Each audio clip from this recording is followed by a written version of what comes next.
Channel ஜிம்காட்டி. இனி ஆதார் அட்டை செல்லாது. மத்திய அரசு எடுத்திருக்கக்கூடிய ஒரு அதிரடி முடிவு. மோசடியை தடுக்கிறதுக்கு இதுதான் நடவடிக்கை அப்படின்னு சொல்றாங்க. வீடியோ முழுமையா பார்க்கறதுக்கு முன்னாடி அப்படியே நம்மளோட ஜிம்காட்டி சேனலையும் சப்ஸ்கிரைப் பண்ணி வச்சுக்கோங்க. நாட்டில் பார்த்தீங்கன்னா தற்போது 134 கோடிக்கும் அதிகமான ஆதார் அட்டைதாரர்கள் இருக்காங்க. இவ்வளவு பெரிய அளவிலான தகவல்களை கண்காணிக்கிறது ஒரு பெரிய ஒரு சவாலான பணி. உலகோட மிகப்பெரிய பயோமெட்ரிக் அமைப்பு தான் ஆதாரை பாதுகாப்பு வழிபடுத்துறதுக்கு அரசு ஒரு நடவடிக்கையில் இறங்கியிருக்காங்க. இந்த செயல்முறையின் ஒரு பகுதியா இறந்த நபர்கள் சுமார் 2.5 கோடி ஆதார் எண்களை ரத்து செஞ்சிருக்காங்க அப்படின்னும் மத்திய அமைச்சர் ஜிதின் பிரசாத் மக்களவையில் தெரிவிச்சிருக்காரு. தரவுத்தளத்தை வெளிப்படைத்தன்மையை உறுதி செய்யவும், தகுதியானவங்க மட்டுமே அரசாங்க சலுகைகளை பெறதையும் உறுதி செய்யவும் இந்த நடவடிக்கை எடுக்கப்பட்டிருக்கா அவர் தெரிவிக்கிறாரு. மேலும் பாத்தீங்கன்னா அடையாள அட்டையை தவறா பயன்படுத்துறது தடுப்பதே இதோட முக்கிய நோக்கம் அப்படின்னு சொல்றாரு. நாட்டுல தற்போது 134 கோடிக்கு அதிகமான ஆதார் அட்டைகள் இருக்காங்க. இவ்வளவு பெரிய அளவிலான தகவல்களை கண்காணிக்கிறது ஒரு பெரிய சவால் தான். ஒரு மரணம் ஒரு இடத்துல பதிவு செய்யப்பட்டாங்கன்னா அந்த ஆதார் அட்டையில இருக்கக்கூடிய முகவரி அப்புறம் வேற எங்கேயாவது இருக்கலாம். இப்போ தொழில்நுட்ப சிக்கல்களை சமாளித்து அதிகாரிகள் தரவை நெறிப்படுத்திட்டு வராங்க. பல்வேறு துறைகளுக்கும் பாத்தீங்கன்னா இடையே ஒருங்கிணைக்க அதிகரிக்கிறதுக்கு மூலமா இந்த செயல்முறை ரொம்பவுமே வேகமா துரிதப்படுத்துறாங்க. அதாவது இறந்தவங்களோட எண்களை ரத்து செய்யறது மட்டும் இல்லாம பாதுகாப்புக்காக புதிய தொழில்நுட்ப அம்சங்களும் அறிமுகப்படுத்துறாங்க. அட்டையில பாத்தீங்கன்னா பயோமெட்ரிக் கூட்டு வசதி, அது மட்டும் இல்லாம தங்களோட தனிப்பட்ட தகவல்களையும் பாதுகாக்க முடியும். இதன் காரணமா அனுமதி இல்லாம யாருமே பயோமெட்ரிக் கைரேகைகளை பயன்படுத்த முடியாது.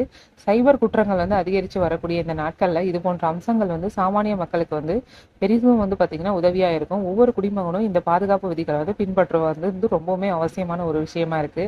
குறிப்பா பாத்தீங்கன்னா மிக முக்கிய அங்கீகார செயல்பாட்டு, அதாவது லைவ்னஸ் டிடெக்ஷன் அப்படிங்கிற புதிய தொழில்நுட்பம் அறிமுகப்படுத்துறாங்க. இதன் மூலமா பரிவர்த்தனையின் போது இருக்கும் நபர் உண்மையான நபரா இல்லையா அப்படிங்கறத கண்டறிய முடியும். போலி அட்டைதாரர்களால ஏற்படும் முறைகேடுகளுக்கு இந்த தொழில்நுட்பம் ஒரு நிரந்தர தீர்வை வழங்குது.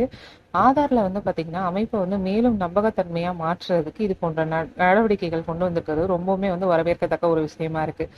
சரிபார்ப்புக்காக ஆதார் தகவல்களை பயன்படுத்தும் நிறுவனங்கள், அதாவது டேட்டா வால்ஸை பயன்படுத்துறதுக்கு அரசாங்கம் உத்தரவிட்டிருக்கு.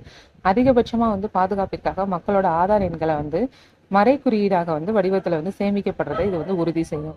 அதாவது UIDAI ஒருபோதும் பாத்தீங்கன்னா குடிமக்களோட பயோமெட்ரிக் விவரங்களை வெளியே ஆட்கள் அப்படி இல்லாத நிறுவனங்களுக்கு கண்டிப்பா கொடுக்கவே கொடுக்காது. ஆஃப்லைன் நோக்கங்களுக்காக, அதாவது QR குறியீடை பாத்தீங்கன்னா முறையா பயன்படுத்தி பரிந்துரைக்கிறாங்க. இது தகவல்கள் குறைந்த ஆபத்தோடு பாத்தீங்கன்னா சரிபார்க்கப்படுறதை இது உறுதி செய்யும். மக்களோட வசதிக்காக அரசாங்கம் ஒரு புதிய ஆதார் மொபைல் செயலியை அறிமுகப்படுத்தியிருக்காங்க. இந்த செயலி மூலமா குடும்ப உறுப்பினர்கள் தங்களுடைய அன்புக்குரியவர்களோட மரணம் குறித்தும் அதிகாரிகளுக்கு எளிதாக தெரிவிக்கலாம். ஆதார் ரத்து செயல்முறையை வீட்டில இருந்தே சான்றளிக்கப்பட்ட ஆவணங்கள் மூலம் நீங்க பதிவேற்றதன் மூலமா முடிக்கலாம். இந்த முறை அரசு அலுவலகங்களை சுற்றி திரியும் தொந்தரவை உங்களுக்கு தவிர்க்கும். அது மட்டும் இல்லாம தரவுத்தள சுத்திகரிப்புலையும் பாத்தீங்கன்னா சாமானிய மக்களை ஒரு கூட்டாளியா மாற்றுறது இந்த செயலியோட ஒரு முக்கிய நோக்கமா கருதப்படுது. ஆதார் அப்படிங்கிறது ஒரு வெறும் அடையாள அட்டை மட்டும் இல்லைங்க, நாட்டோட பொருளாதாரத்தோட ஒரு முக்கிய பகுதி. கசிவு இல்லாத விநியோக முறைக்கு ஆதாரோட ஒருமைப்பாட்டை பராமரிக்கிறது மிகவும் முக்கியம். அரசாங்கத்தால எடுக்கப்பட்ட இந்த சுத்திகரிப்பு நடவடிக்கை எதிர்காலத்துல டிஜிட்டல் இந்தியாவை மேலும் வலுப்படுத்தும். நம்பகமான ஒரு தரவுத்தளமா இருக்கிறது அரசாங்க முடிவுகளை முறையா செயல்படுத்தப்படுறதையும் இது உறுதி செய்யும். இது பாத்தீங்கன்னா ரொம்பவுமே ஒரு பயனுள்ள தகவலா இருக்கும்னு நான் நினைக்கிறேன்.